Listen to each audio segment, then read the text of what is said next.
Hoy vamos a hablar de otro tema donde dejamos las clases en algún momento de la vida. Vamos a hablar ya de enfermedades per se. Entonces vamos a hablar hoy de un poquito de las bases genéticas de la enfermedad y algunas enfermedades que encontramos en edades pediátricas.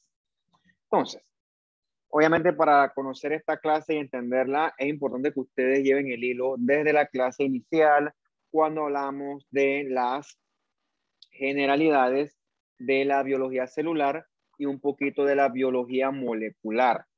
Porque conocer esto, conocer la célula, cómo funciona, nos ayuda a nosotros a entender cómo funciona la enfermedad. Conocer qué son los genes, qué son el DNA.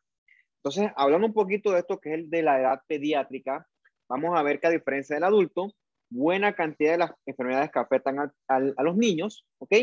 Tienen alguna relación con un fundamento genético. Entonces es importante aquí diferenciar dos conceptos, ¿no? No es lo mismo una enfermedad hereditaria que una enfermedad congénita. Una enfermedad hereditaria es la que un niño hereda de alguno de sus padres. Por ejemplo, unos padres portadores de anemia falciforme y el niño nace portador de anemia falciforme por un tema genético. ¿Ok? Esto es diferente a una enfermedad congénita. ¿Ok? Congénita quiere decir que estamos presentes al momento del nacimiento. Por ejemplo, un niño que nació con una infección de nacimiento, como la sífilis. O sea, eso es una sífilis congénita. No tiene nada que ver con genética porque eso no fue heredado de los padres, ¿no? Sino que fue transmitido y el niño nació con eso. Entonces no es lo mismo algo genético que algo congénito. Ahora, habiendo dicho esto, algo genético puede ser congénito, ¿ok? Eso sí es verdad también. Deme un segundito por acá.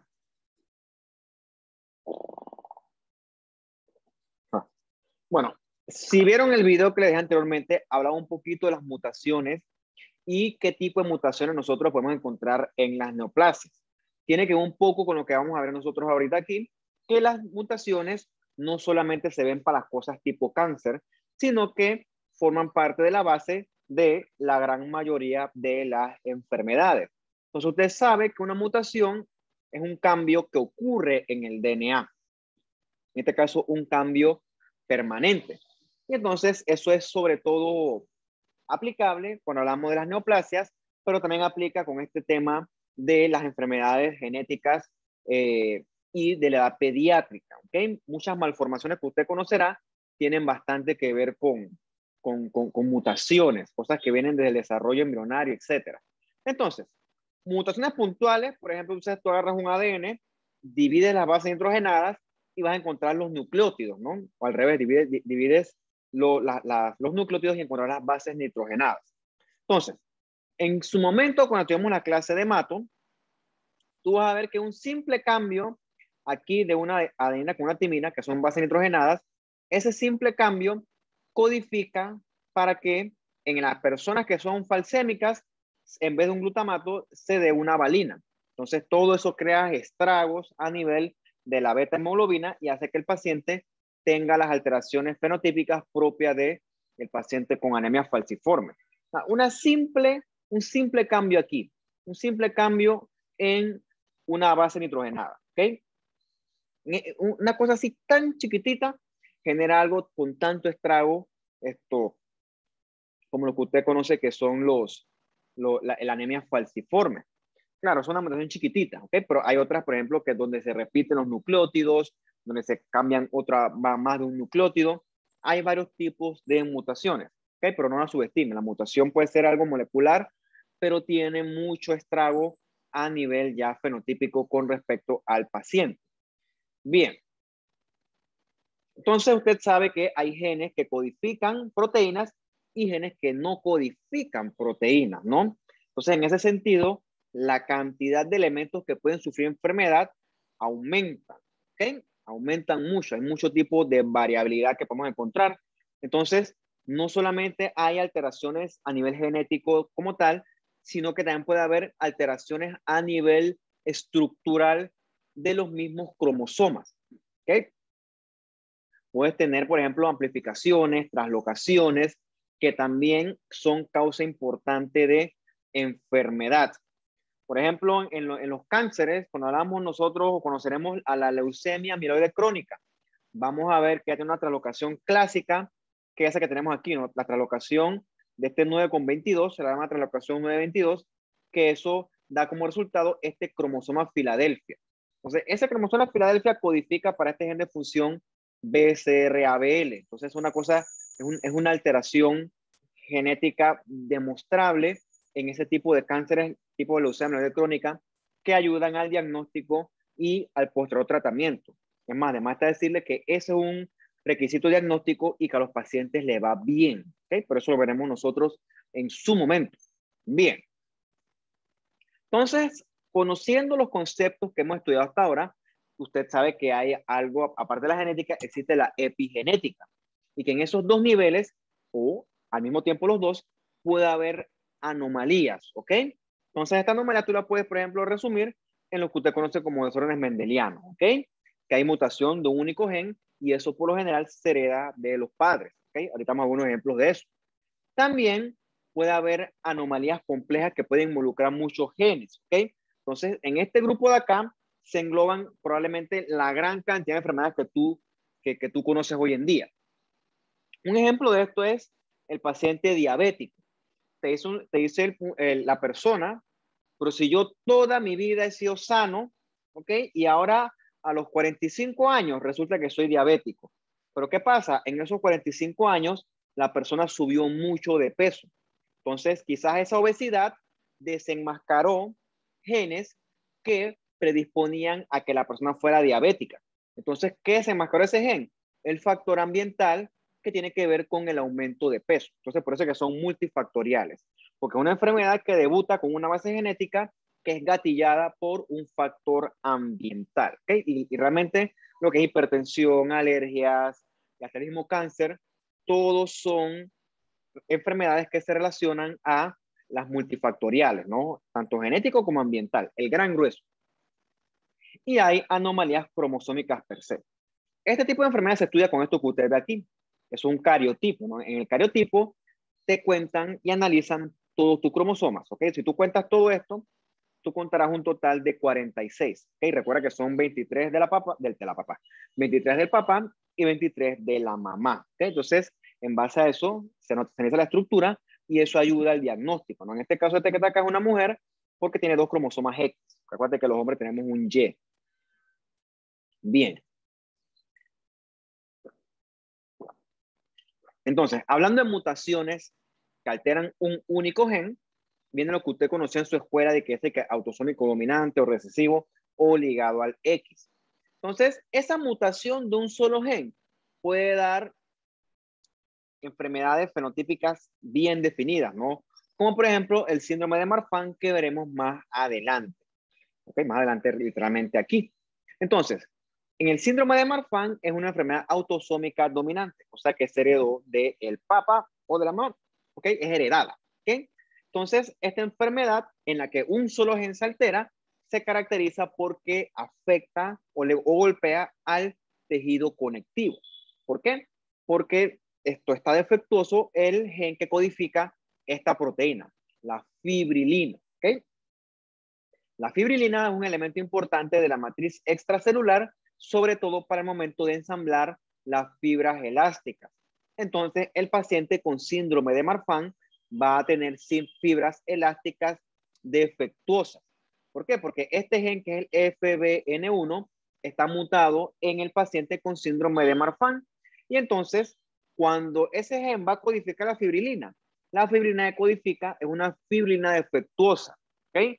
Eso es como si, por ejemplo, tú me mandas a mí a hacer un dulce, ¿ok? Me dice, mira, aquí está la harina, aquí están los huevos, aquí está el azúcar, aquí está la leche, ¿no? Pero no me da las instrucciones. Y yo lo que hago es hacerte un dulce como yo creo que se hace y te lo hago mal, ¿ok? Entonces, tienes que darme las instrucciones. Entonces, imagínate que los genes son las instrucciones para codificar proteínas. Si mi instrucción es defectuosa, el producto, o sea, mi dulce, va a quedar muy salado, muy dulce, muy aguado, o va a explotar la cocina porque lo hice mal.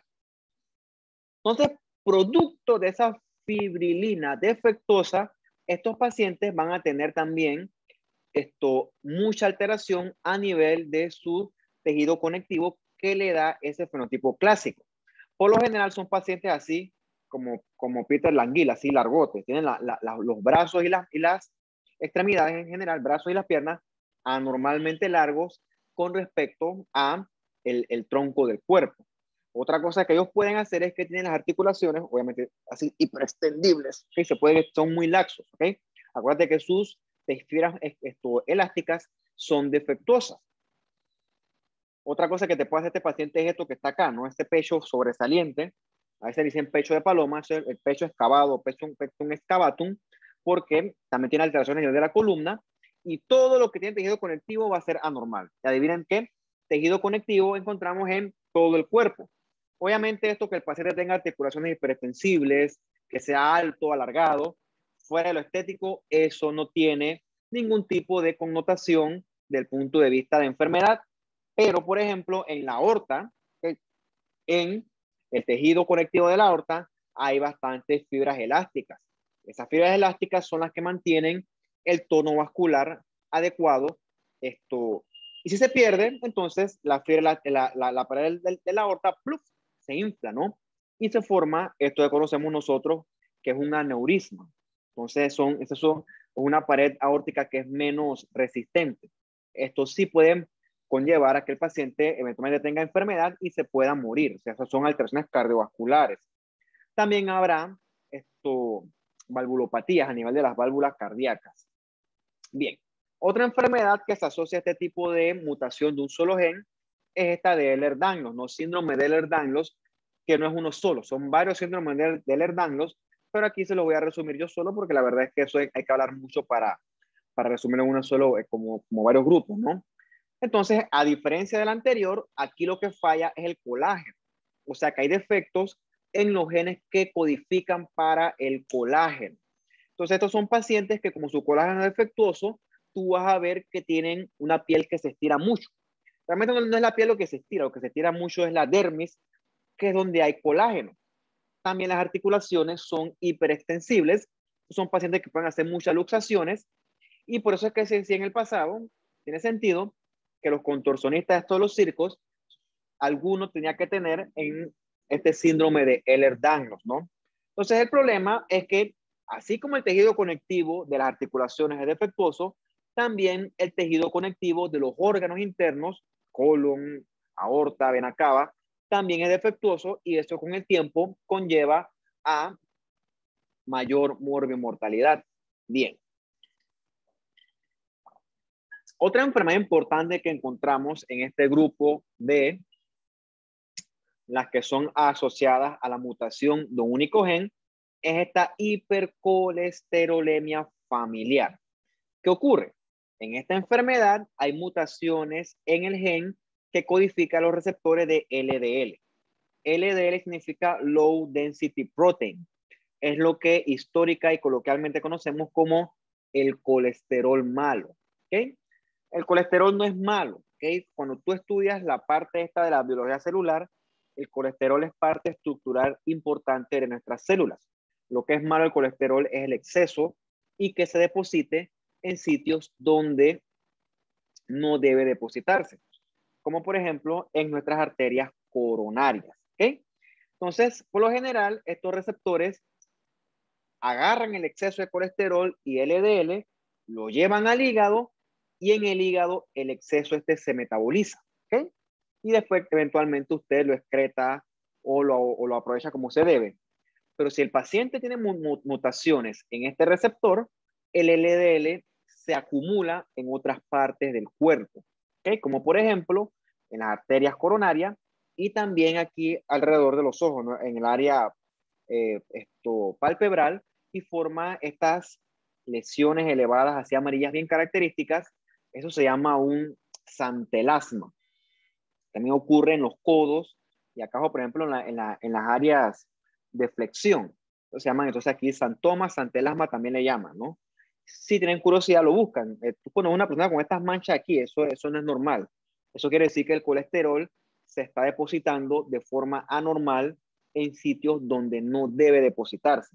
¿Por qué? Porque algo probablemente está fallando con el hígado y entonces el colesterol se deposita. Digo, aquí alrededor de los ojos fuera de lo estético no me interesa mucho. Donde sí me interesaría es, por ejemplo, en las arterias coronarias del corazón. Lo que ocurre es que nosotros con el tiempo y producto de nuestras dietas y nuestro estilo de vida, todos eventualmente acumularemos colesterol en nuestro corazón y haremos algún grado de placa de ateroma. Eso es prácticamente inevitable en nuestros tiempos modernos. Claro, placa de ateroma no es igual a infarto, ¿ok? Eso lo estudiamos mejor en la clase de los vasos sanguíneos. Pero ¿qué ocurre? Esta persona con hipercolesterolemia familiar acumula demasiado colesterol en sus arterias y eso va a hacer que el tipo te haga una aterosclerosis acelerada y prematura. Por ejemplo, ponte que yo tengo muy malos hábitos alimenticios, ¿ok? Y puede que yo, para que haga una placa que me dé un infarto, yo tengo que cumplir por lo menos 45 años. O sea, esos son años de comer, de dietas excesivas en colesterol, grasas, etcétera, ¿ok? Azúcares también. Pero sin embargo, este paciente con esta mutación en el gen que codifica el receptor de LDL, él te va a acumular colesterol mucho más rápido. Entonces, este es un paciente que te va a hacer una placa de ateroma súbitamente grande ante los 30 años. Es un paciente que se va a infartar ante los 30 años. Eso es rarísimo, ¿ok? Eso no es normal. Una persona que se infarta a esa edad, algo más tiene, ¿ok? Porque tu cuerpo sabe cómo evitar esas cosas, pero si tienes una mutación de fondo, entonces ocurren estas cosas poco convencionales. Bien, a manera de resumen, ¿qué ocurre? ¿Qué le hace el colesterol a la arteria coronaria? Bueno, el colesterol realmente no le hace nada per se. El problema del colesterol es que desencadena un estado proinflamatorio crónico basal en la arteria coronaria. Porque entonces los macrófagos agarran y se comienzan a comer ese exceso de colesterol. Y entre más colesterol se deposite, porque yo sigo comiendo chicharrón como un loco, más macrófagos van. Los macrófagos no les gusta que el colesterol esté ahí, pues. Y entonces eso progresivamente te va generando mucho tejido inflamatorio en la pared de la arteria. ¿Okay? Con el tiempo, ese tejido se puede cicatrizar y va creciendo, creciendo, creciendo. Y quizás con el tiempo, con la turbulencia de la sangre que pasa por ahí, o sea, esa sangre arterial, eso puede romper esa placa de ateroma. ¿Ok? Y cuando se rompe, las plaquetas se agregan y entonces eso crea un hematoma, que eso obstruye súbitamente la arteria y entonces la persona se infarta. O sea, realmente el colesterol no hizo eso, el colesterol lo desencadenó. ¿Ok? El colesterol lo desencadenó, pero eso ocurre a lo largo de muchos años. ¿Ok? Muchos años. Por eso es que las aspirinas le llaman cardioaspirina porque es para prevenir riesgo cardiovascular, porque son antiagregantes plaquetarios. Realmente no evitan el depósito de colesterol. El depósito de colesterol en exceso se previene con las estatinas, que una bien famosa es la simvastatina. Y antes de eso se previene con manejo del estilo de vida, dieta, ejercicio, manejo de la obesidad, etc. Bien. Y los otros que usted conoce también son estas enfermedades multifactoriales, que es que el paciente tiene una base genética oculta, ¿okay? Oculta es que no se ha demostrado, pero un factor del ambiente la desenmascara.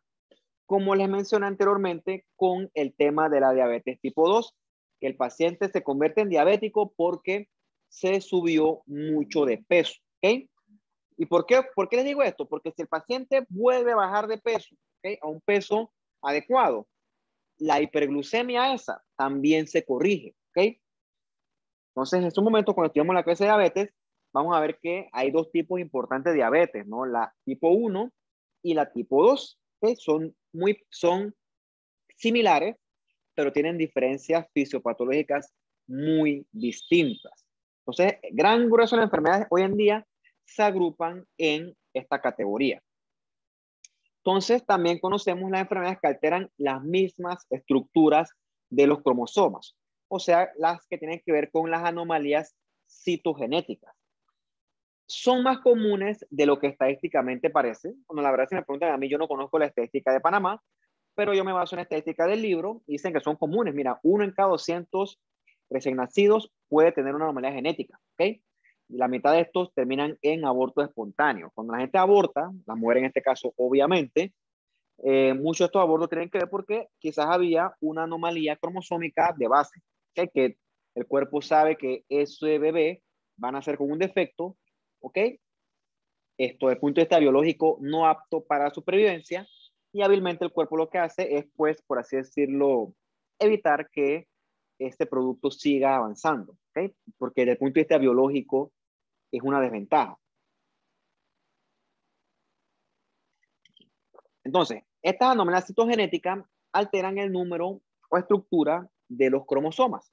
Eso se estudia con esto que usted ve acá a la derecha, que es un cariotipo. ¿Ok? Si quieren contarlos, pueden contarlos. En este cariotipo va a haber 46 cromosomas. 23 del padre, 23 de la madre. A diferencia del anterior, este es un hombre porque tiene un cromosoma Y. ¿Ok? Yo creo que usted lo sabe ya en su clase de biología de la escuela. Bien. De forma normal, usted sabe que sus células menos las sexuales, los espermatozoides y óvulos, todas deben tener 46 cromosomas, o sea, 23 y 23. ¿Okay? Cuando hay un número múltiplo exacto de este 23, eso es una euploidía. O sea, eso es lo normal. Hay células que tienen set de cromosomas que tienen 3 veces esto o 4 veces esto. O sea, son células que tienen núcleos poliploides. Esos son núcleos anormales, tienen demasiados cromosomas y por lo general eso termina en abortos. ¿Okay? Hay veces que el número no es un múltiplo exacto de n. O sea, en vez de 46 es 48, 49, 50. ¿Okay? Eso se llama una aneuploidía. O sea, eso es totalmente anormal. Eso tú lo encuentras mucho en los cánceres, ¿no? Sobre todo en los cánceres, en los sarcomas y los carcinomas tienen genes, cromosomas monstruosos.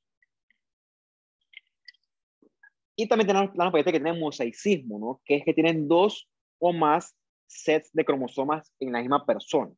También puede ocurrir esto. Usted, por ejemplo, tú tienes errores, bueno, tú no, pues el paciente tiene errores al momento de la división celular, ¿ok? Y ves, por ejemplo, que puedes tener trisomías, que son 3 juegos de un mismo cromosoma, ¿ok? Puedes tener triploidías, que son 3 sets completos, tetraploidías, que son 4 sets completos, o monosomía, que es que te falta uno, ¿ok? Te falta un juego de cromosomas. Todas estas son anomalías estructurales que conllevan y son causa importante de enfermedad. Bien, acá nada más para que usted sepa cuando hablan de que 12q15, bueno, ¿eso qué es? Bueno, los cromosomas se dividen en el P, que es el brazo corto, el Q, que es el brazo largo, y en el centro está el centrómero. Entonces, cada uno de estos brazos tiene sus regiones numéricas, ¿no? Como si fuera un mapa.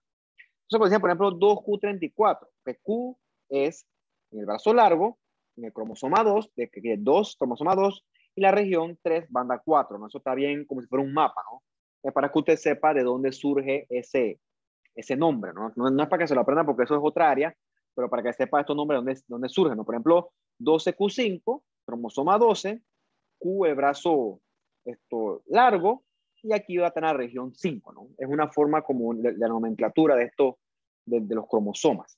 Bien. En el cromosoma puede haber cambios estructurales importantes. Por ejemplo, la translocación, que es que una patita se transfiere a otro cromosoma. Ejemplo clásico, ya se lo mencioné, con la leucemia mieloide crónica. ¿Ok? Puede haber también isocromosomas, que es que el cromosoma en vez de dividirse verticalmente, se divide horizontalmente. Eso es anormal. De lesión es que se pierde una patita de un cromosoma, o también puede haber estos cromosomas en anillo, ¿no? Todo eso es anormal y son anomalías estructurales que ocurren en los cromosomas. ¿Ok?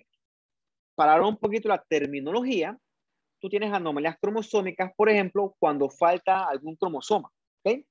Por ejemplo, pues una monosomía, que el cromosoma falte totalmente, o pues en algún tipo de lesión. Puedes tener exceso de un cromosoma, por ejemplo, las trisomías, que la más famosa es la trisomía 21, de los síndromes de Down, o pues también tener rearreglos, que los más conocidos son las translocaciones. Irónicamente, que se pierda material de un cromosoma produce mucho más daño que exceso de material cromosómico, o sea que eso es mucho más grave, ¿no? Entonces, puedes tener tanto exceso que tengas un set completo de cromosomas, como por ejemplo aquí, tienes 1, 2, 3. O sea, eso es una trisomía, ¿ok? En este sentido, cuando lo que está alterado es un cromosoma sexual, desde el punto de vista sintomático del paciente es más leve, porque por ejemplo los síntomas están asociados quizás a infertilidad. O sea, la infertilidad no va a matar a un paciente, pero con otros cromosomas hay muchas más alteraciones que son mucho más dramáticas para el paciente. Una cosa importante es que esto no necesariamente se hereda, ¿ok? Puede haber un bebé con anomalías cromosómicas de padres completamente normales. Por ejemplo, dos padres normales pueden tener un bebé con síndrome de Down, ¿ok? Los padres son normales, pero esta anomalía cromosómica puede ocurrir de nuevo. De nuevo quiere decir que no había una explicación anterior, ¿ok? No todas son heredadas necesariamente. Bien.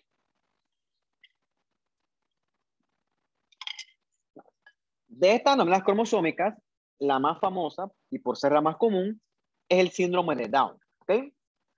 Tiene varias causas desde el punto de vista de cariotipo, pero la más común y la más esperada es la trisomía 21. Por ejemplo, te fijas aquí en este cariotipo y cuando te vas a la posición 21, tienes tres juegos igualitos, ¿no? En vez de ser dos, tienes tres, ¿ok?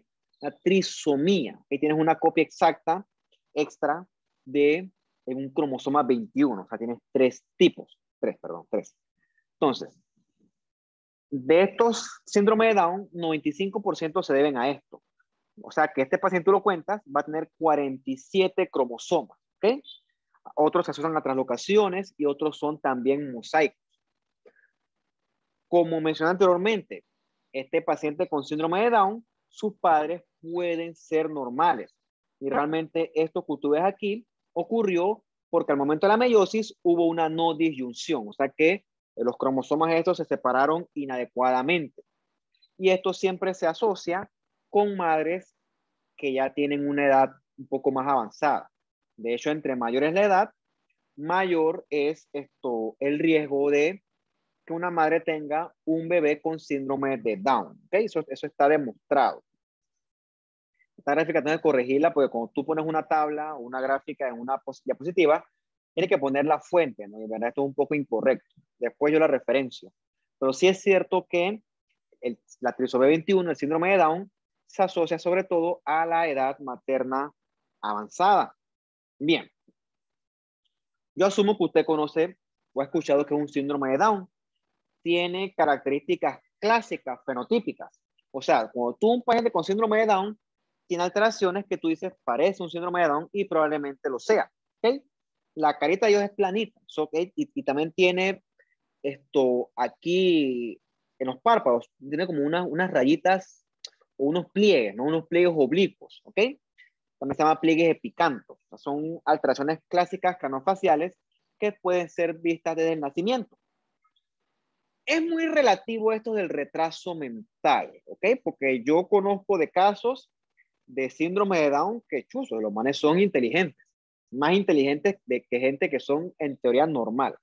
Así que eso es muy relativo, ¿ok? Los tipos son tan capaces que hasta ellos pueden funcionar como una persona sin alteración. O sea que eso es muy relativo. Lo que sí tienen malo ellos es que tienen anomalías cardiovasculares que son del nacimiento, congénitas, y eso sí le puede conllevar a ellos mayores comorbilidad. También tienen mayor riesgo de desarrollar leucemia. También puede tener cambios neuropatológicos a temprana edad. Por ejemplo, te pueden hacer a los 40 años enfermedades degenerativas tipo Alzheimer, ¿no? A menor edad.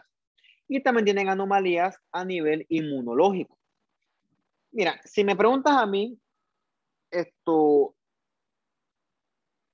hasta cierto punto es injusto llamarle a esto enfermedad. Porque hoy por hoy estos pacientes viven tan normal como vive una persona que no tenga la enfermedad.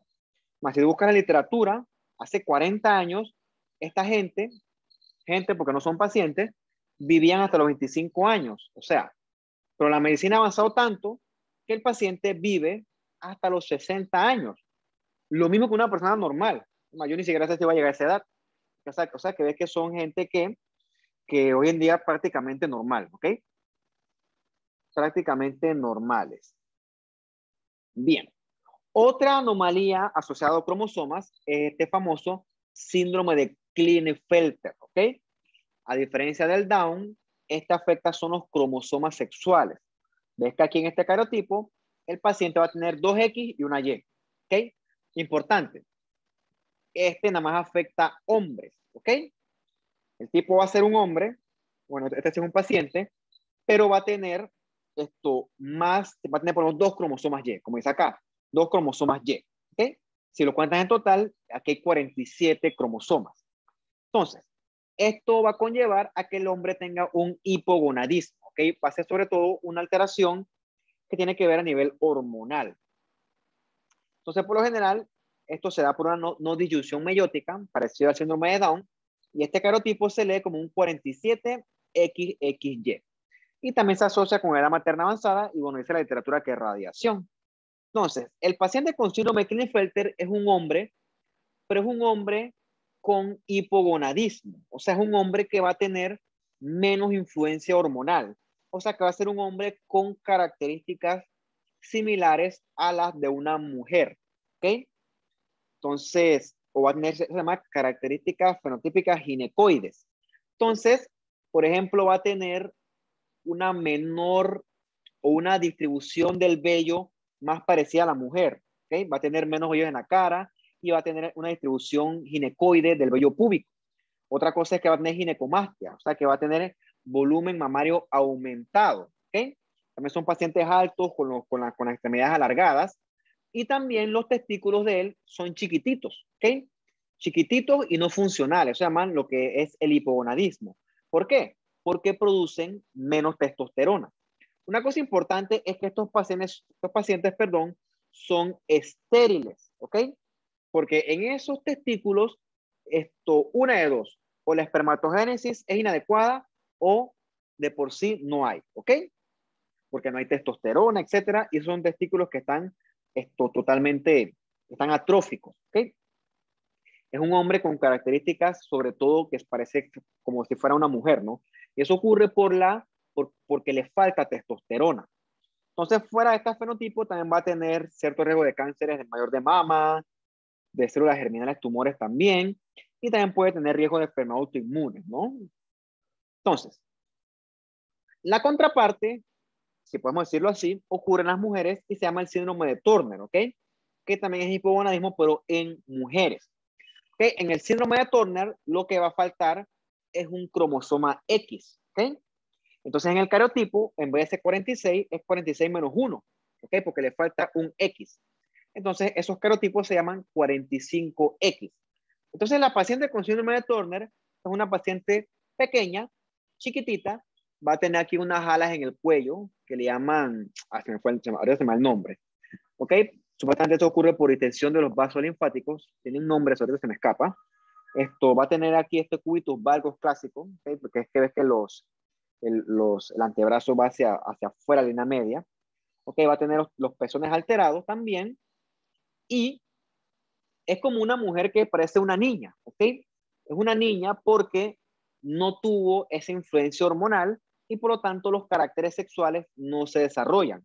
Como dice aquí, los genitales externos son infantiles, no hay desarrollo mamario y eso ocurre porque no hay exposición suficiente a hormonas.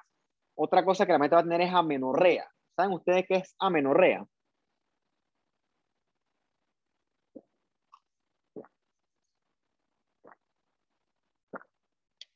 Creo que no, profe.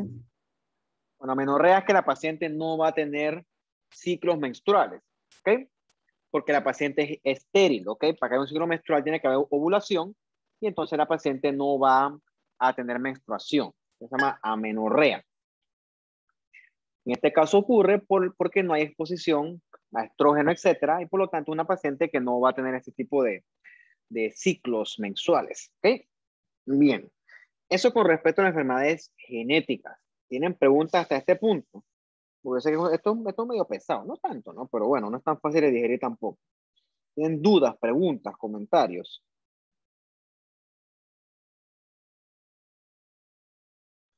Creo que por el momento no, profe. Vale, pues después lo estudian y me dicen. Vamos con unos minutos aquí y para avanzar con la segunda parte de la clase.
Bien, vamos a seguir entonces, ¿ok?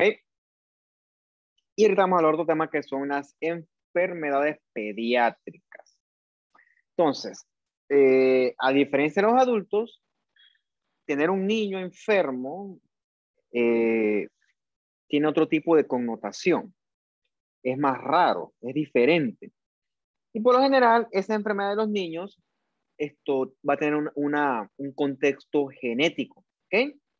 Y gracias a esto, las enfermedades del grupo pediátrico eh, tienen un contexto único que tú no encuentras en los adultos, obviamente. Estas enfermedades que se dan en niños muy pequeñitos, ¿no? Antes del primer año, por lo general, el riesgo de muerte es bastante alto. Ya cuando el niño crece, ¿ok?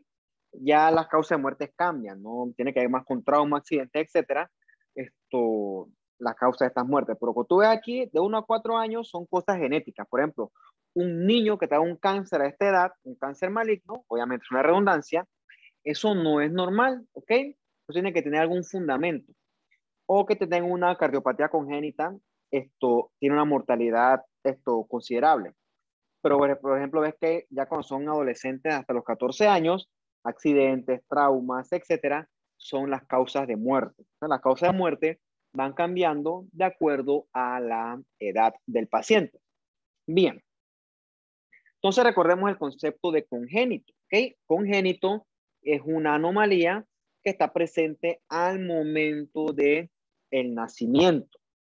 Por ejemplo, pueden ser, por ejemplo, estas alteraciones tipo labio leporino, o labio paladar hendido, que son evidentes al momento del nacimiento, o puedes tener esto con esta ciclopía acá, que es evidente al momento del nacimiento, pero hay otras que no, ¿ok? Por ejemplo, un niño que sea infértil, o una niña que sea infértil, eso no es evidente al momento del nacimiento, ¿ok? Eso es evidente ya cuando este paciente es mucho más adulto, mucho más adolescente en este caso, tampoco adulto. En ese momento es que tú te puedes dar cuenta qué tipo de alteración tiene, pero en el nacimiento no. ¿Ok? Entonces, estas enfermedades que vienen de fábrica o de nacimiento son importantes porque pueden ser un factor importante de mortalidad, de enfermedad o también de discapacidad. Entonces, en este punto vamos a estudiar varios términos que definen errores en la morfogénesis, ¿ok? Morfo de forma y génesis de nacimiento o de creación. O sea, errores que ocurren al momento de la formación de las estructuras anatómicas, ¿ok? Vamos a tener errores primarios donde vemos un desarrollo per se anormal, ¿ok? O también podemos tener, por ejemplo, un órgano que era previamente sano, ¿ok? Pero durante el desarrollo sufrió algún tipo de anomalía que llevó a su destrucción. Como por ejemplo eso ocurre, este es un niño, está dentro de tu saco amniótico, está acá de la placenta, y hay veces que el saco amniótico hace bandas que comprimen las extremidades, ¿ok? Entonces, eso destruye la extremidad, ¿ok? Entonces eso tiene que ver con una región que era previamente sana, pero que producto de algo externo sufrió daño. O sea, eso también ocurre antes del nacimiento. Bien. También tenemos de cuando un órgano está afectado debido a una anomalía congénita. ¿Ok? Vamos a estudiar cómo ocurre eso. Con un ejemplo, obviamente. Oligohidramnios, ¿qué significa? Oligo es de menos, hidra de agua, o hidro también, y amnios de amniótico. O sea que por alguna razón hay menos cantidad de líquido amniótico. Por alguna razón se está perdiendo. ¿Ok?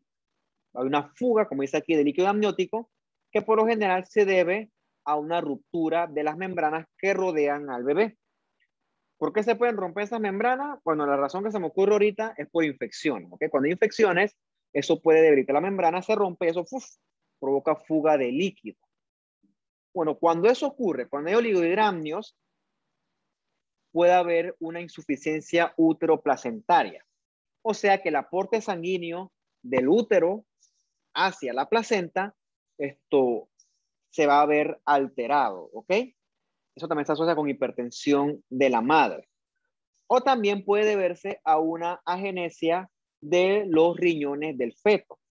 Agenesia es que no se forman o que no se forman adecuadamente. ¿Por qué? Porque para que ustedes sepan, gran parte de ese líquido amniótico se produce de la orina que produce el bebé. Él se orina y él mismo vive en su propio líquido, no él. Todos los que estamos aquí vivimos alguna vez, pues, nadando literalmente en nuestro propio orine.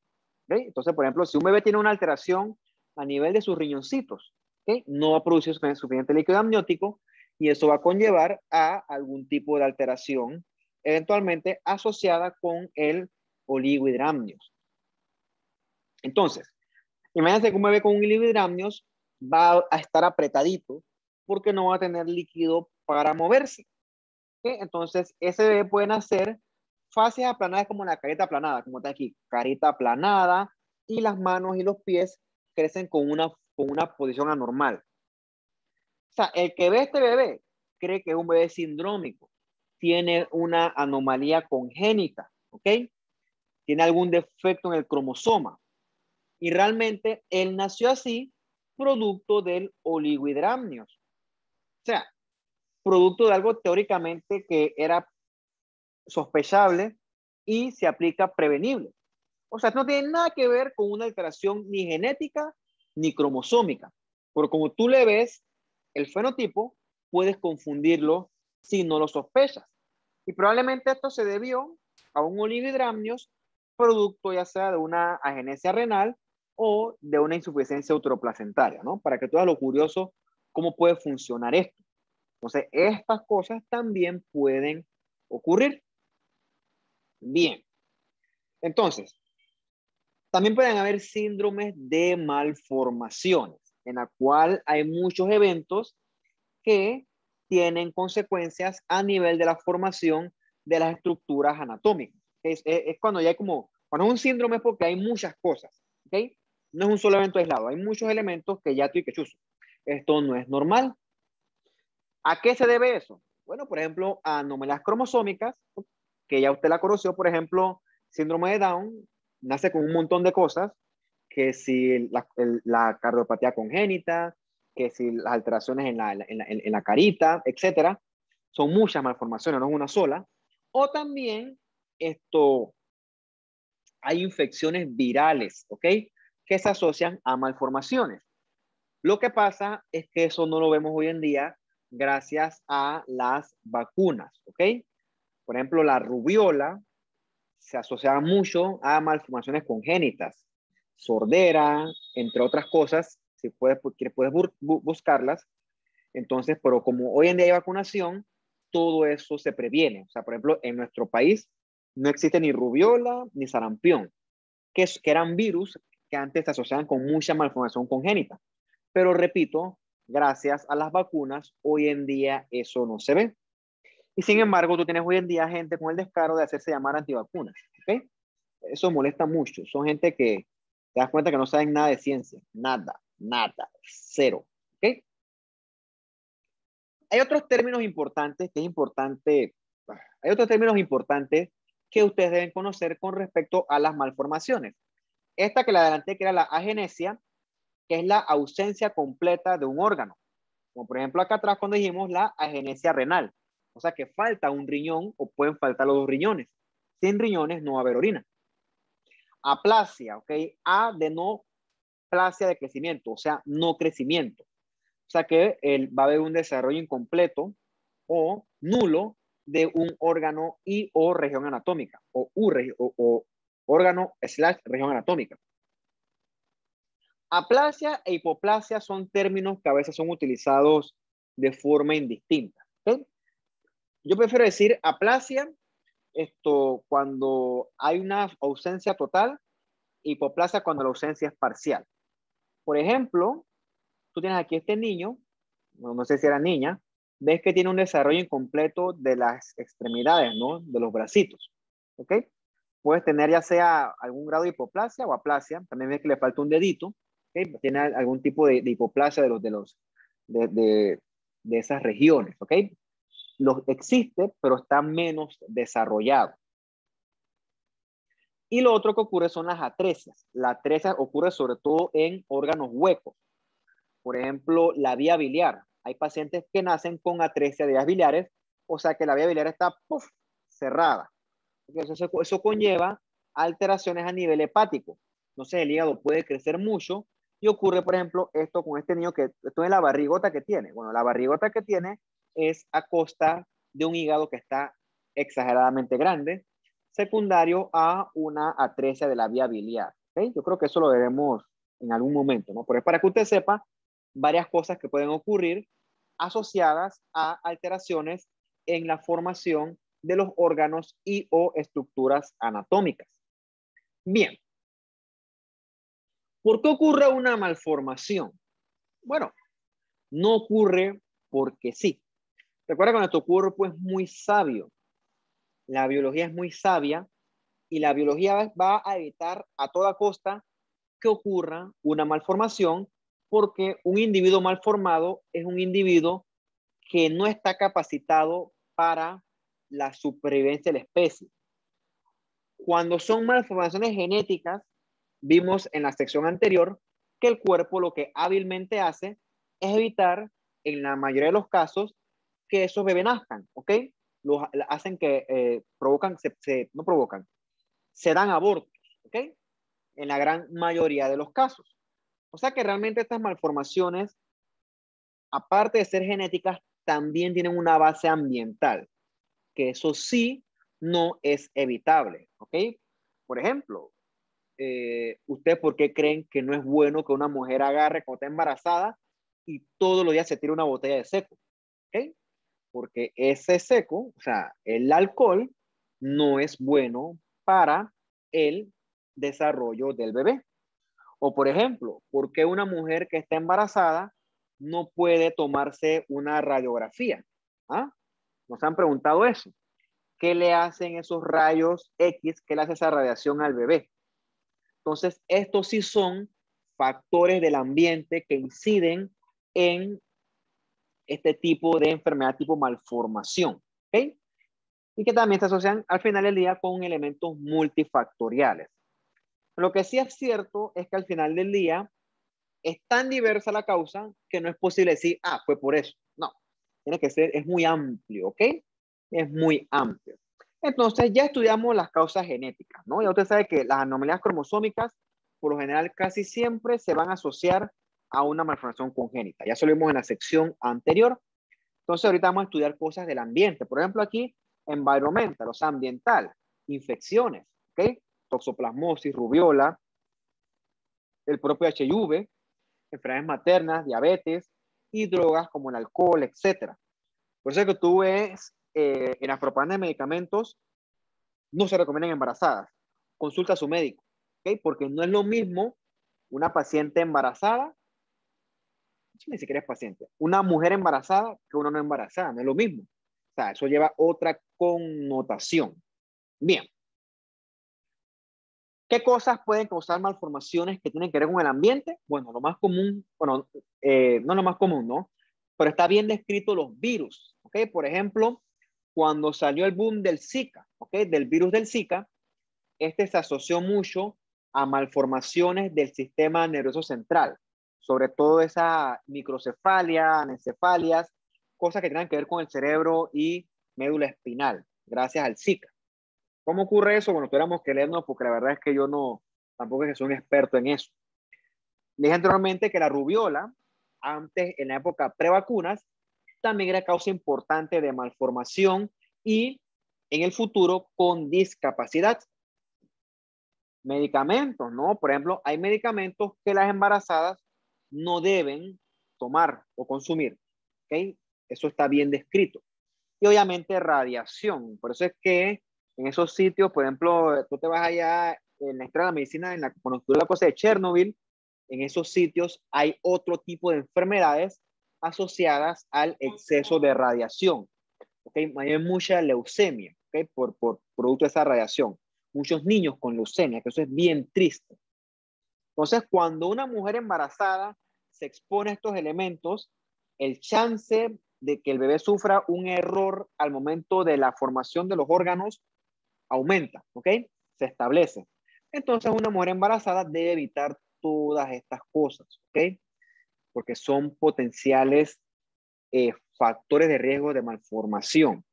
Bien, y vamos a estudiarlos con un poquito más de detalle. ¿Ok? Hay ciertos medicamentos que se asocian de forma directa a malformaciones. Esos medicamentos se llaman teratogénicos o también se le llama teratógenos, ¿no? Depende de donde tú lo leas. Y teratos viene de monstruo, ¿ok? Teratos de monstruo génicos de nacimiento. O sea, que son medicamentos que dan creación de monstruos, por así decirlo. En el pasado, ¿ok? Se conocía mucho o se usaba mucho esta talidomida. Ahorita mismo no me acuerdo, puedo estar equivocado, pero se usaba mucho para los mareos, ¿ok? Para los mareos. Algunas lo leí, ahorita la verdad es que no me acuerdo. Entonces, obviamente usted sabe que las mujeres embarazadas, los mareos, vómitos, etcétera, es una queja común, ¿no? Entonces le decían, tómate la talidomida para mejorar ese malestar de mareos, ¿no? Pero ¿qué ocurre? La talidomida es un teratógeno o teratogénico por excelencia. Entonces, una paciente embarazada toma talidomida y se asocia en un 80% con malformaciones como esta que usted ve acá. Malformaciones de extremidades. Se llama focomielia, ¿ok? Parece como una sirenita. Entonces, todo eso fue producto de la talidomida. Este morning sickness, ese mareo matutino, ¿ok? A las pacientes le mandaban o les recomendaban consumir talidomida y entonces se vio una relación directa entre el consumo de talidomida y estas malformaciones de estos miembros no desarrollados. Pero claro, estoy hablando de estos años 1950, hace más de 50 años. Hoy en día, esa relación está bien descrita y el consumo de talidomida está completamente prohibido durante el embarazo. Completamente prohibido, completamente. El alcohol también es un reconocido teratógeno, ¿ok? Se asocia con este síndrome de alcoholismo fetal, que si no me equivoco, lo vemos en otra diapositiva. Adivinen que el tabaquismo, que siempre está metido en todo, ¿ok? La enfermedad que tú digas, tabaquismo, eso es factor de riesgo. Se asocia a partos prematuros, abortos y anomalías de la placenta. Paciente diabética, ¿ok? Una mujer diabética embarazada también se asocia con estos defectos en el bebé. Por lo general, este bebé que tú le ves grandotote, ¿no? Un bebé súper grande, bonito, gordito, pero en verdad es un bebé enfermo. Eso se llama macrosomía fetal. Entonces, esa diabetes materna que se asocia con una hiperinsulinemia fetal, también se asocia con defectos cardíacos y defecto del tubo neural, perdón. Bien. Y causas multifactoriales quiere decir que hay tanto elementos del ambiente como elementos a nivel genéticos, ¿ok? Y de forma colectiva es la principal causa de malformaciones. De aquí surge, por ejemplo, el famoso ácido fólico, ¿ok? Usted sabe que la ausencia de ácido fólico se asocia de forma directa con defectos en el tubo neural. Entonces, cuando tú le agregas a la dieta de una mujer embarazada ácido fólico, hay una relación directa en la disminución de los defectos del tubo neural. ¿Ok? Entonces, esto es un elemento ambiental, ¿ok? El consumo o no de ácido fólico, que se asocia teóricamente con defectos en el desarrollo del tubo neural. Eso está bien descrito. Bien. Vamos a hablar un poquito de cómo se forman estas anomalías congénitas, porque no son fáciles de entender. O sea, esto es un tema muy complejo. ¿Okay? Esto son cosas de genetista, ya que eso realmente excede mi nivel, pero yo le hablo cosas básicas para que usted entienda un poquito de cómo se genera la enfermedad. El libro te lo resume en dos principios generales. Mira, es fundamental cuando ocurre esto con respecto al desarrollo embrionario. Yo asumo, usted no hay embriología, ¿eh? Asumo que no, no me menciono.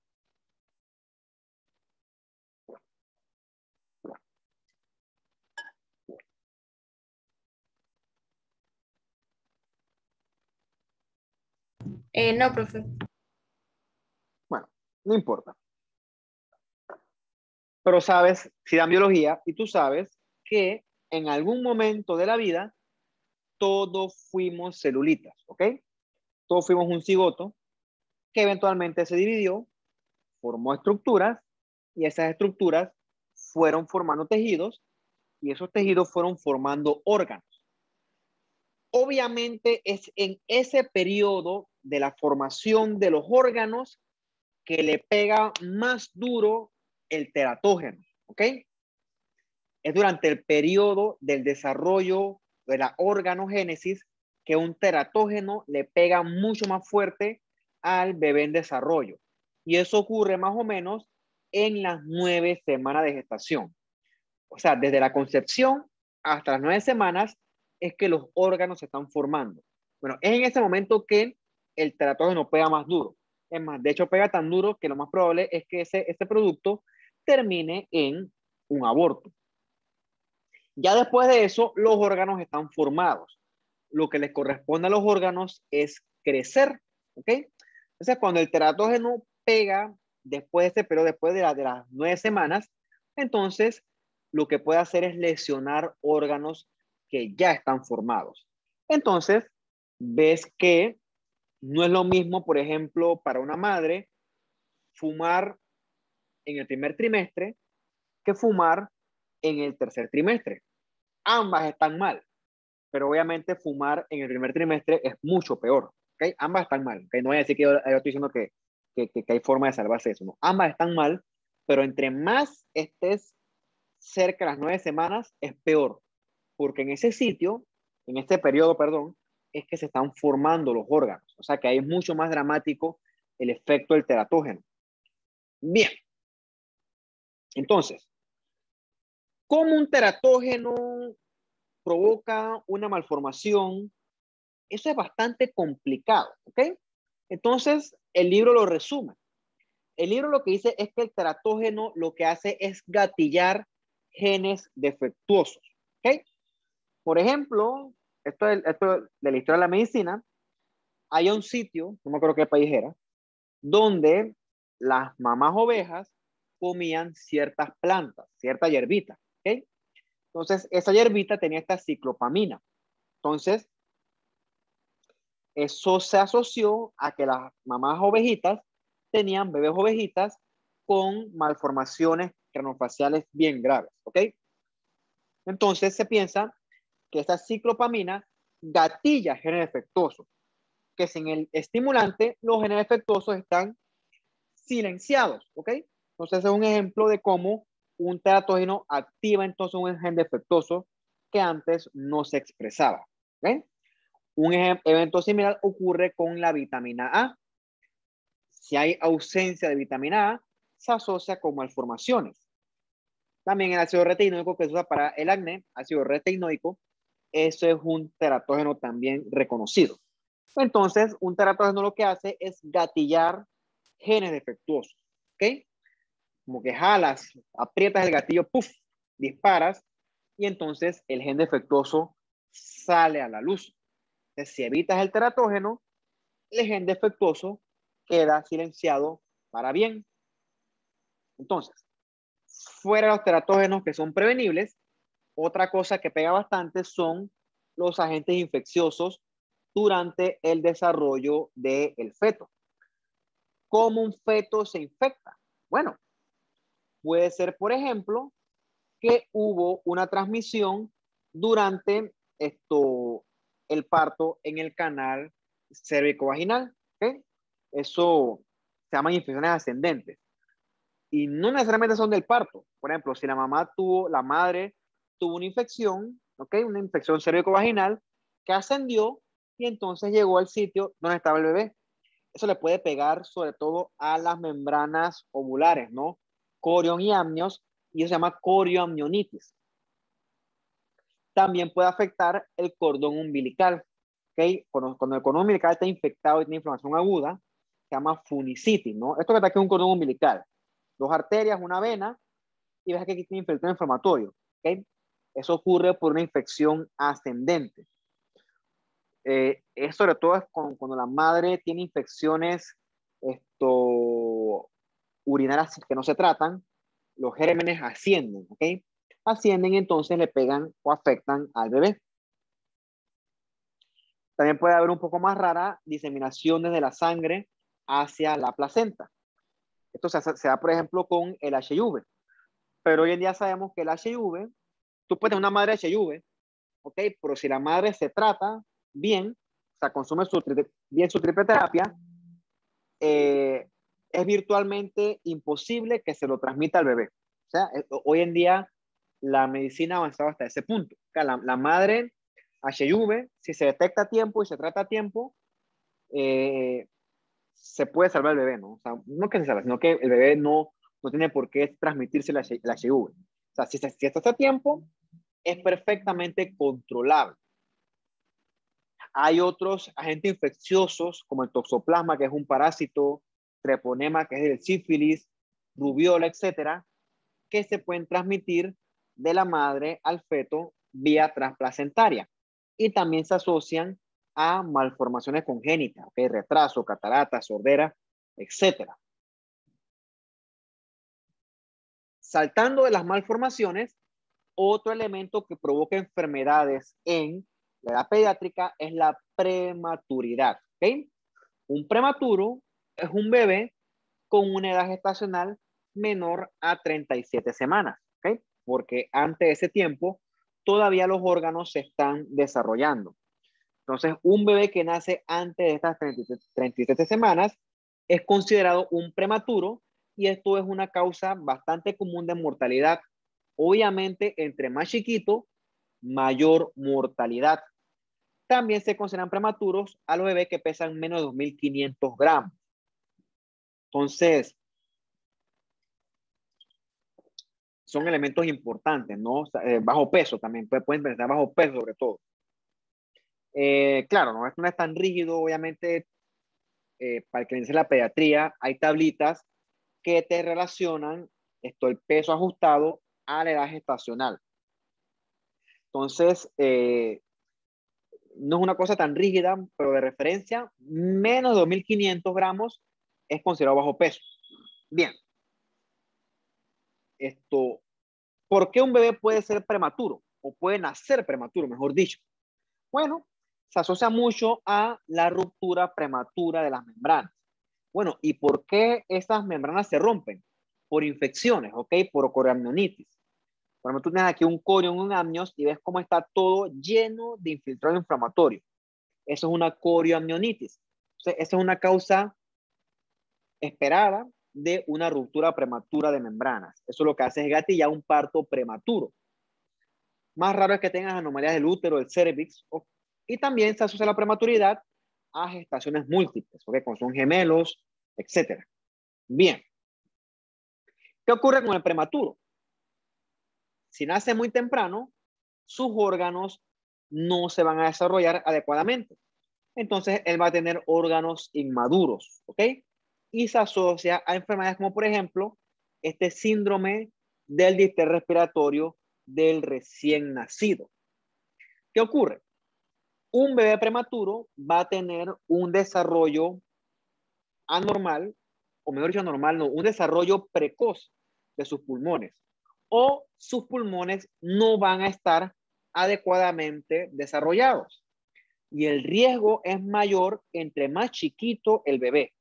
Por ejemplo, hay bebés prematuros de 28 semanas que tienen un alto riesgo de sufrir de este síndrome de distrés respiratorio. ¿Qué ocurre? Estos pulmones inmaduros no secretan suficientes surfactantes. Imagínense ustedes que el surfactante es como el aceite del motor de un carro. ¿Okay? El aceite del motor del carro es importante para que los elementos mecánicos se deslicen adecuadamente. ¿Okay? Sin aceite de motor hay mucha fricción y el carro va a tener que hacer mucha fuerza para jalar ese motor. Va a terminar dañando el carro. Bueno, un pulmón sin surfactante, los elementos no van a estar bien lubricados, van a estar muy tensos. ¿Okay? Y al bebé le va a costar mucho respirar para poder inflar esos alvéolos. Entonces, imagínense ustedes que tú quieras respirar, pero ponte encima, qué sé yo, te pones encima de tu pecho, ponte, diablo, ¿qué se me ocurre a mí? Ponte algo no muy pesado, ponte un microondas encima del pecho, acuérdate, ponte un microondas y trata de respirar. Un rato lo vas a hacer, pero con el tiempo te vas a cansar. Entonces, esto es lo que ocurre con estos bebés. Sus neumocitos tipo 2 son inmaduros y no pueden sintetizar adecuadamente el surfactante. Entonces, son pulmones que en la dinámica respiratoria no hay surfactante y hay mucha fricción. Entonces, al bebé le cuesta respirar y entonces él tiene que hacer mucho esfuerzo para inspirar. ¿Ok? Con el tiempo, él se va a cansar y vas a tener que ayudarlo. ¿Ok? ¿Y lo ayudas cómo? Intubándolo y conectándolo a un ventilador. Así no haces eso, el bebé se va a morir. ¿Ok? Eso es sobre todo muy común en la sala de neonatología, en los bebés que son prematuros. ¿Ok? Entonces, a nivel pulmonar, esos alvéolos van a sufrir mucho daño epitelial, daño endotelial y van a formar las famosas membranas hialinas que eran sobre todo comunes cuando ocurrió esto del COVID, ¿okay? Había formación de membranas hialinas. Entonces, esto es lo que tú ves en un pulmón de un bebé con un síndrome de distrés respiratorio agudo. De manera que dijiste que toda la arquitectura está anormal. Hay inflamación, tanto aguda como crónica, hay congestión vascular, y tú ves que los alvéolos tienen como un recubrimiento rosado bien grueso. ¿Okay? Eso es fibrina. ¿Okay? Fibrina es porque ahí está teniendo mucho daño epitelial y mucho daño endotelial y se está acumulando ese exceso de fibrina. Este exceso de fibrina es lo que nosotros le llamamos las membranas, estas membranas hialinas. ¿Okay? Se me fue el nombre, membranas hialinas. Eso es característico del síndrome de distrés respiratorio agudo. En el caso de un bebé prematuro, tú sabes que, por ejemplo, ocurre por el surfactante, o mejor dicho, la ausencia de surfactante, pero en un paciente adulto, ¿ok? Un paciente, cualquier paciente que te haga un distrés respiratorio, te puede hacer esto, ¿ok? Ya sea porque el tipo tiene un shock séptico, una insuficiencia respiratoria aguda, te puede hacer este espectro de enfermedades. O sea, esto no es una enfermedad, esto es la manifestación de una condición subyacente. Bien. Otro órgano que puede estar defectuoso son los intestinos del paciente. Y entonces te pueden hacer esta enterocolitis necrotizante, que es muy común en los pacientes prematuros. Entonces, estos son colons que van a estar distendidos, con mucha congestión, friables, tan friables que se pueden necrosar y perforar. ¿Ok? O sea, tú lo acabas de encontrar en estos intestinitos, todos inmaduros, todos mal desarrollados, son mucho tejido de granulación, mucha fibrosis, mucha ulceración, y esto tiene una alta mortalidad. O sea, es una cosa que se ve muy común en los pacientitos prematuros. Bien, y ya para terminar, en los últimos 10 minutos, vamos a hablar un poquito de los tumores de la infancia.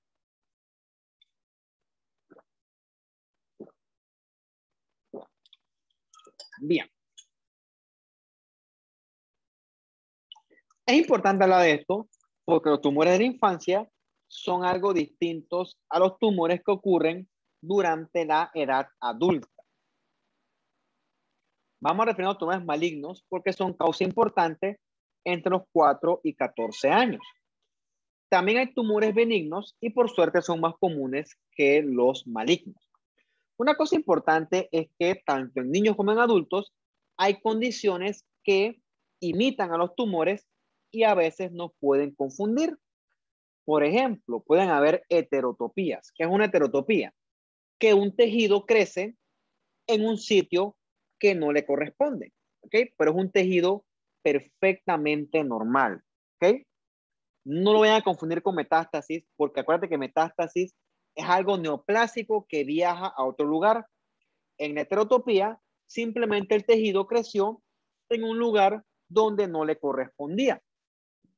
Por ejemplo, esto que está acá es una biopsia gástrica, ¿ok? Un estómago, y lo que tienes aquí tú abajo es tejido pancreático, ¿ok? Por alguna razón, el tejido pancreático no migró adecuadamente, se estableció en el estómago y creció ahí, y puede crecer y simular masas, ¿ok? Y realmente eso imita un tumor, pero no es nada maligno, ¿no? Es una heterotopía. Lo otro que puede ocurrir es el amartoma. Amartoma es un término un poquito controversial porque genera algo de confusión.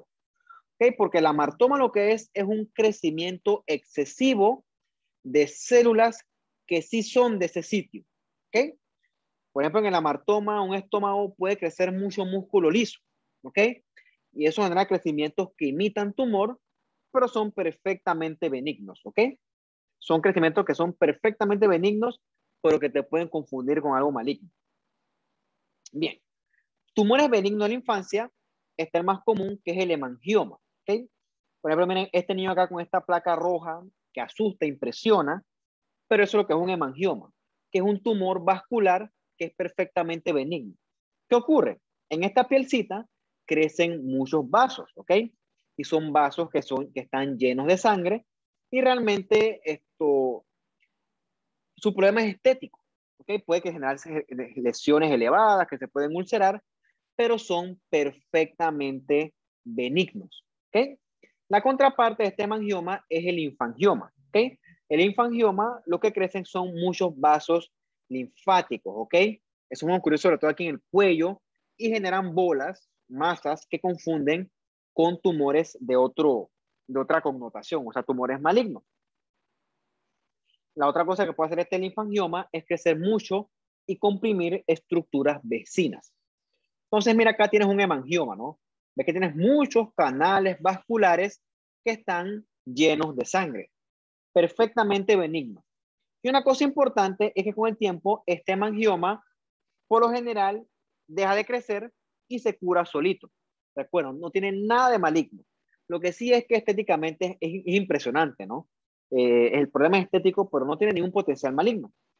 Y la contraparte, acá es el linfangioma, ¿ok? Que lo que son es canales linfáticos dilatados, quísticos, pero que a diferencia de esta acá, no deben tener sangre, ¿ok?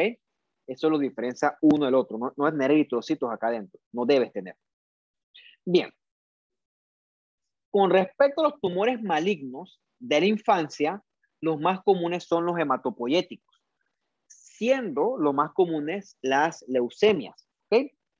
Sobre todo las leucemias linfoblásticas agudas son los tumores más malignos de las edades pediátricas. Por eso es que existe esta asociación de los niños con leucemia y cáncer, de los amigos de los niños con leucemia y cáncer. Son lo más común y son una causa importante de muerte y mortalidad. También hay tumores del tubo neural y de tejidos blandos. ¿Por qué hago énfasis en esta cápite? Porque son tumores únicos, ¿ok? Recuerda cuando hablábamos de los tumores malignos, del pleomorfismo, de la tipia, de la anaplasia. Bueno, en el tumor del niño, la morfología es totalmente distinta. Lo que tú encuentras en los tumores de niños son tumores de puras células chiquititas. Chiquititas, redonditas, azules y redondas, ¿ok? A eso le llamamos células que son primitivas.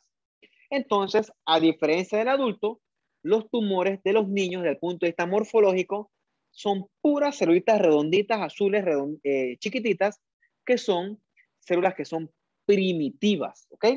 Lo ve aquí, ¿no? Puras celulitas chiquititas, moraditas, azules, bien oscuritas, son células primitivas, distintas a las células monstruosas que encontramos en los carcinomas y sarcomas de los adultos.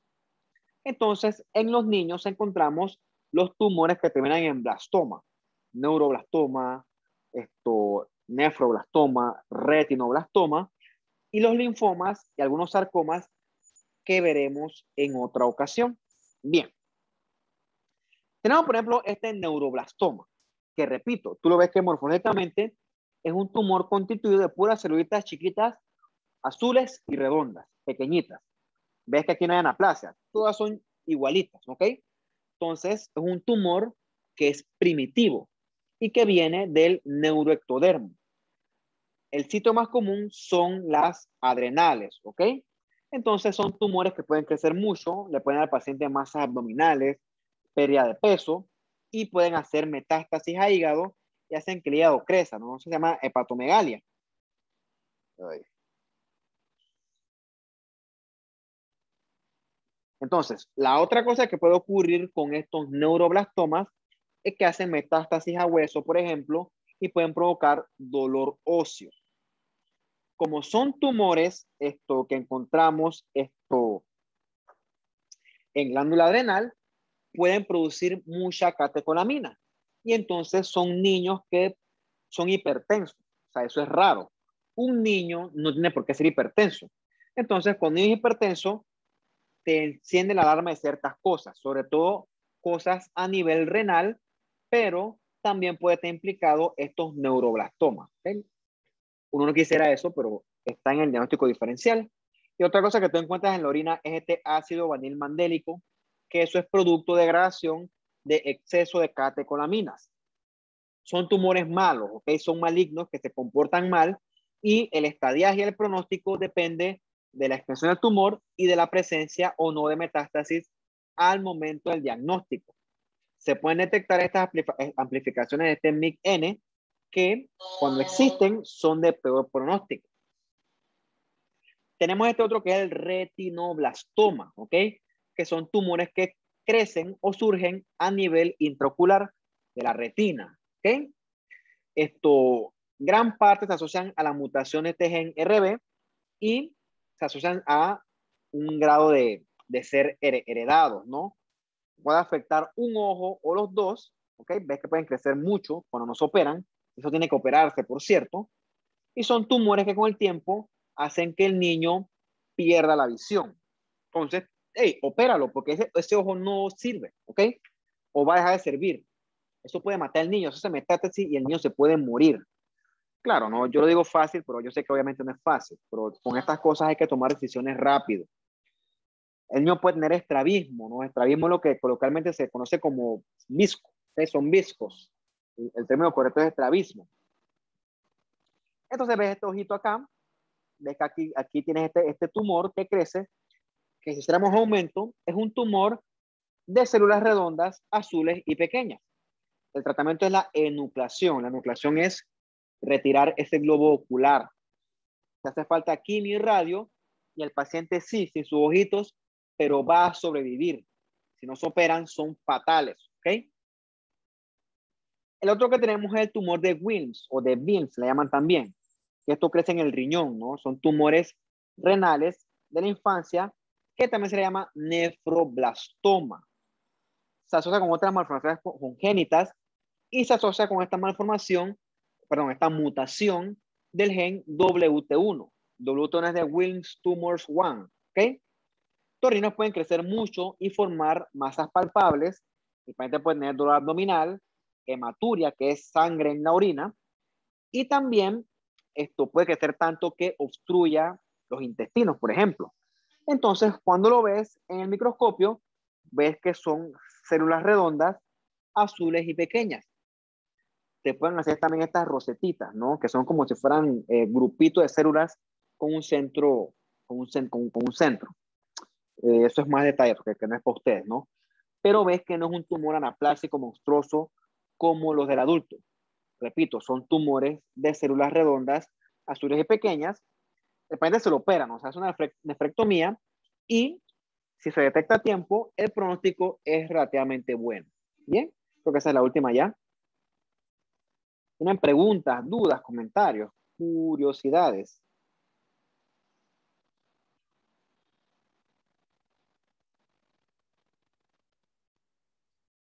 Bueno, creo que no. Esta semana que viene no va a haber taller. Yo voy a usar esta semana para adelantar las clases, porque revisé el programa y estoy un poquito atrasado con las clases por la semana que me cogí. Así que yo esta semana voy a tratar de darles todas sus clases para tratar de ponernos al día. ¿Ok? Así que relax. El lunes no hay taller. El lunes va a haber clase teórica hasta que se muestre lo contrario. Así que bueno, muchachos, ¿no? Si no tienen dudas, preguntas, entonces nos veríamos el viernes para la próxima clase. ¿Ok? Entonces cuídense y que estén bien. Listo, profe. Usted también, que esté muy bien. Chao, hasta luego.